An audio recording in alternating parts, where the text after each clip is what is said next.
Today we are going to make a citrus battery. First, let's learn a little bit about how batteries work. A simple battery is made of two different types of metals, called electrodes, separated by a conductive solution called electrolyte.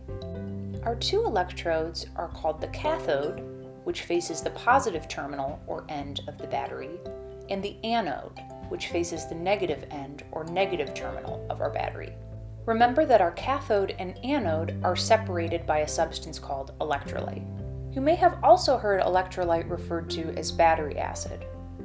Finally, most batteries have some sort of conductor, which helps conduct the electricity generated inside the battery to the terminals.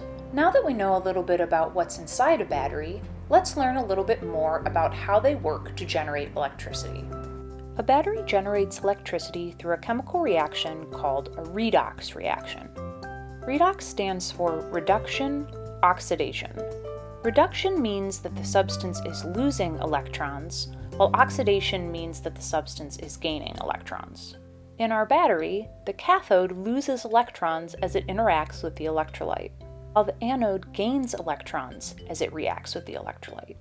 As the cathode loses negatively charged electrons through reduction, it becomes more positive, while the anode becomes more negative as it gains electrons through oxidation. Remember that our cathode and anode are separated from one another. This means that if we want the electrons to flow, we need to give them a pathway to do so. We can create a pathway for electrons to flow by connecting a wire between the positive and negative terminals of our battery.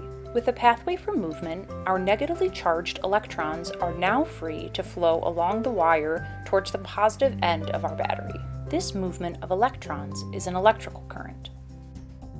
We can harness the power of these moving electrons to power things like light bulbs and our devices.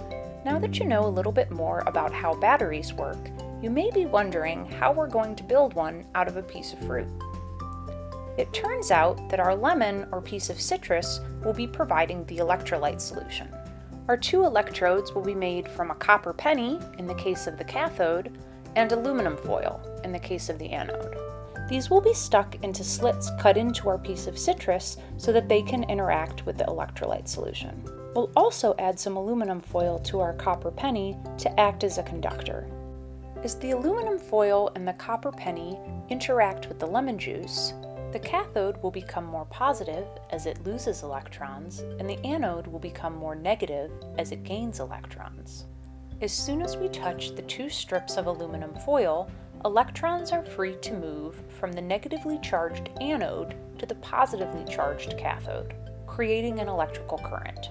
While our citrus battery is not as powerful as a typical double or AAA battery, in some cases they can even power a small LED. Let's try it out ourselves and make our own citrus battery. To make a citrus battery, you'll need a piece of citrus fruit. Lemon, orange, or grapefruit work well. You'll also need a knife, some aluminum foil, a penny, plastic-coated paper clips, a ruler, scissors, writing utensil, and some soap and water. I had some clementines on hand, so that's what I'll be using to make my citrus battery today. We want the copper in our penny to react with the clementine juice, so it's important to make sure that we've scrubbed all the dirt and grime off of our pennies before starting.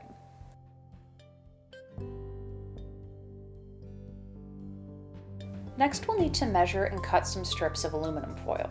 You'll need at least 2 strips of foil, each 20 centimeters long by 3 centimeters wide.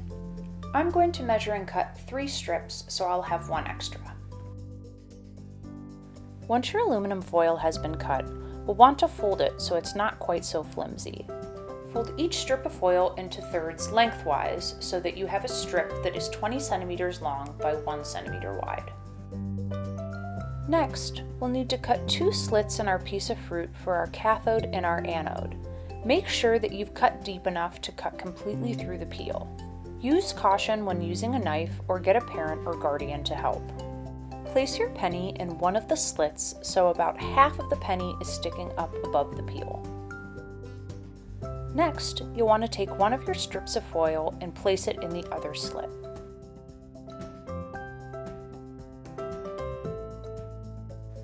Next, Take another strip of foil and use a plastic-coated paperclip to paperclip it to the penny. You'll want to make sure that the foil has good contact with the penny, so you may need to fold up the foil a few times to make sure that it does so. If you don't have plastic-coated paper clips, you can use a piece of tape. Just make sure that your penny is dry so that the tape will stick. Now that we've made a citrus battery, it's time to test it out. As you bring your two strips of foil together, you're creating a pathway for electrons to flow, called an electrical current. Depending on your battery, you may be able to feel a small electric charge as you connect the two strips of foil. To prove to ourselves that electricity is actually being generated by our piece of citrus, we can use a device called a multimeter. With our multimeter, we can measure the difference in charge between the cathode and anode in our battery. This difference in charge is called voltage. If we are able to measure a voltage between the two ends of our battery, we know that our redox reaction is occurring and electricity is being generated. When I connect the two leads of my multimeter to my cathode and anode, I see that the voltage reads approximately 0.4 volts. For reference, a standard AA battery produces about 1.5 volts. We can increase the voltage of our battery by adding additional cells or cathode-anode pairs. Here, I've placed an additional copper penny and strip of foil in series or next to my first pair. Adding an additional cell increases the voltage slightly, which now reads approximately 0.6 volts. As you're connecting your cells in series, make sure that you're doing so as shown here. You'll want to connect your cathode from your first pair to the anode of your second pair. Then add a penny with another strip of foil to create your final cathode.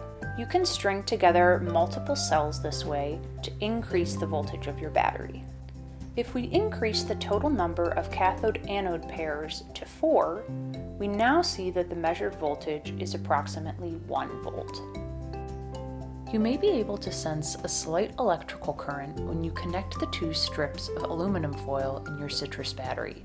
If you can't, try increasing the voltage of your battery by increasing the number of cathode-anode pairs or cells. Feel free to experiment with different types of citrus fruit if you have it, and see what you can create.